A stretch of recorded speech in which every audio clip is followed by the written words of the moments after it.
O novo coronavírus. Um estudo realizado pela Fiocruz alerta sobre o aumento de casos da Covid-19 e da alta, do aumento também do número de internações que vem ocorrendo em vários estados do Brasil. E será que as metrópoles e também as cidades do interior estão aptas, estão preparadas para enfrentar aí a segunda onda da infecção? E é para falar sobre este assunto que está ao vivo aqui no Jornal do Meio-Dia, via Skype, o pesquisador da Fiocruz e epidemiologista Diego Xavier. Pesquisador, o questionamento aqui neste momento é o seguinte: o que está sendo chamado de segunda onda pode ter mais intensidade do que a primeira fase de contaminação aí da Covid-19? Boa tarde. Boa tarde a todos. Sim, no primeiro momento, no primeiro estágio de contágio que a gente teve, principalmente lá em março, abril, a gente teve um processo que a gente chamou de interiorização, que era a chegada da doença nas grandes cidades e depois essa doença avançando para o interior. Hoje, todos os municípios do país já têm pelo menos um caso de Covid. E depois que a doença toma todo o território, a gente depende exclusivamente da movimentação das pessoas para que o número de casos aumente ou diminui. Então, hoje a gente tem a doença já em todo o território nacional e, somado a isso, a gente tem essas festas de final de ano, quando as pessoas se movimentam bastante, é uma festa bastante capilarizada, então a tendência é que as pessoas se movimentem muito, aí com isso a gente tem um aumento dos casos. A grande questão que a gente tem colocado e que tem se preocupado muito é que agora a gente não tem mais os recursos extras que a gente tinha anteriormente, na primeira onda de contágio. A gente também não tem a mobilização da população que existia naquele primeiro período inicial.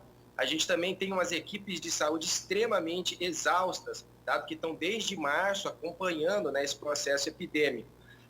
E a gente tem, infelizmente, a falta de empatia da população. Então, a gente está vendo na TV que várias festas têm acontecido sem nenhum cuidado e a gente ainda tem muita gente suscetível e muita gente, infelizmente, vai acabar chegando a óbito se a gente continuar com a atitude que a gente está tendo. E o que a gente acompanha aí é que aqui em Mato Grosso e também na maior parte aí dos estados do país, tem aumentado o número de contaminação pela Covid-19 e também aumentado e de forma significativa o número de mortes. E como você colocou agora há pouco aí, as festas de fim de ano podem contribuir para agravar ainda mais essa situação. E aí a dúvida é a seguinte: o sistema de saúde vai suportar tudo isso? Então, quando a gente olha para o passado, a gente chega a números extremamente assustadores. Do total de pessoas até outubro, que é o dado que a gente tem consolidado, que são cerca de 146 mil óbitos que foram internados. Eu estou só falando de gente que conseguiu se internar no hospital. A metade dessa população, 146 mil pessoas, morreu dentro de um leito de UTI. 33% dessas pessoas a gente sabe que morreu fora de um leito de UTI. E os outros 12% a gente não tem informação no preenchimento dessa variável no banco de dados. Então, o número de pessoas que morreu fora da UTI sem atendimento já foi muito grande. A tendência é que nessa nova onda, sem esse suporte extra, a tendência é que esse número, infelizmente, se repita. As pessoas estão achando que a doença acabou, a doença não acabou, os casos continuam acontecendo, os casos graves continuam acontecendo e a gente não tem condição de atender essa população. O estado do Mato Grosso hoje é o terceiro estado com a maior taxa de óbitos do país e é um estado rico, então isso não é razoável. A taxa de óbitos do estado do Mato Grosso é maior do que a taxa de óbitos no Amazonas, que é um estado que tem dificuldades históricas de financiamento, distâncias extremamente longas para serem percorridas. Então, quando a gente olha para o estado e para o mundo, e quando a gente olha para o mundo também e vê os países que têm apresentado um número elevado de óbitos, tem uma relação direta com o comportamento, principalmente negacionista, por parte da população e dos governantes. Infelizmente, é triste para o estado do Mato Grosso estar acumulando esses números, já que é um estado que teria condições absolutamente econômicas de evitar essa tragédia. Dois dados assustadores. Primeiro, Mato Grosso é o terceiro no país no número de óbitos. O outro dado que igualmente assusta, nessa estatística que você relatou agora há pouco, de cada 3 pessoas que morreram, uma morreu fora da UTI. E a vacina, pesquisador? Quando vacina? Sim, esse número é chocante, sim, uma pessoa, pelo menos uma pessoa em cada 3 morreu fora de um leito de UTI. Se a gente for pegar os casos, para você ter uma ideia, se a gente dividir o tempo de epidemia que a gente tem pelo número de casos, a cada 12 segundos a gente tem um caso novo de Covid. A cada 2 minutos uma pessoa está morrendo pela doença no Brasil. Né? E a perspectiva da vacina é real, mas a gente precisa se preocupar com o momento que a gente tem agora. A gente tem uma perspectiva para fevereiro, para estar iniciando a vacinação no começo de fevereiro, mas a gente vai ter que passar o ano inteiro e talvez a gente chegue no final de 2021 e a gente não tenha toda a população imunizada. Então, o problema que a gente tem agora é esse aumento do número de casos sem possibilidade de atendimento e a gente suplica que as pessoas entendam que a doença não foi embora, que os casos vão continuar acontecendo, que ninguém precisa esperar que morra um conhecido, alguém da família, para que entenda a gravidade desse problema.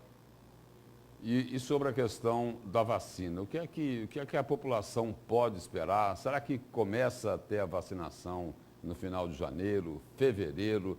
Qual a informação que a Fiocruz dispõe sobre essa questão? Se bem que tudo depende da Anvisa, não é, pesquisador? Sim, a gente depende da Anvisa, mas as conversas estão se adiantando. A gente espera, sim, que a partir de fevereiro comece a vacinação. Mas quando começar a vacinação, as pessoas precisam se vacinar. Né? Não tem que se discutir a eficácia da vacina. A vacina só vai ser distribuída se ela for eficaz e for segura.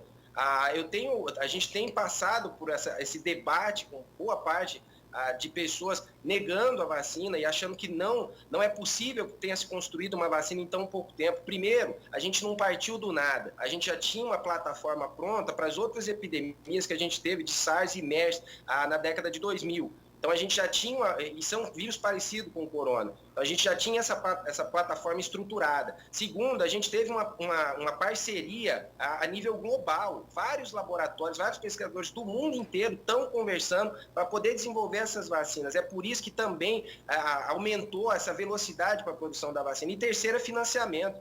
O volume de dinheiro que foi investido para produzir essa vacina é uma coisa astronômica. Então, quem está ouvindo, não tenha medo de se vacinar. A vacina é segura, ela vai trazer essa imunidade. Primeiro, diminuir o risco que você vai ter de adquirir uma forma grave da doença e, segundo, diminuir o contágio. Então, a partir de fevereiro, se Deus quiser, a gente vai ter o começo da vacinação, mas é importante que a população se vacine.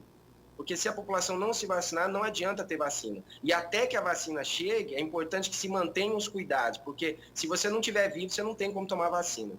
Pesquisador, muito obrigado pela sua presença aqui no Jornal do Meio-Dia, pelas suas informações. E só uma observação aqui nesse finalzinho. A gente achava que o maior absurdo era negar a pandemia, era negar a doença. Agora, conseguiram inventar mais um absurdo, não é?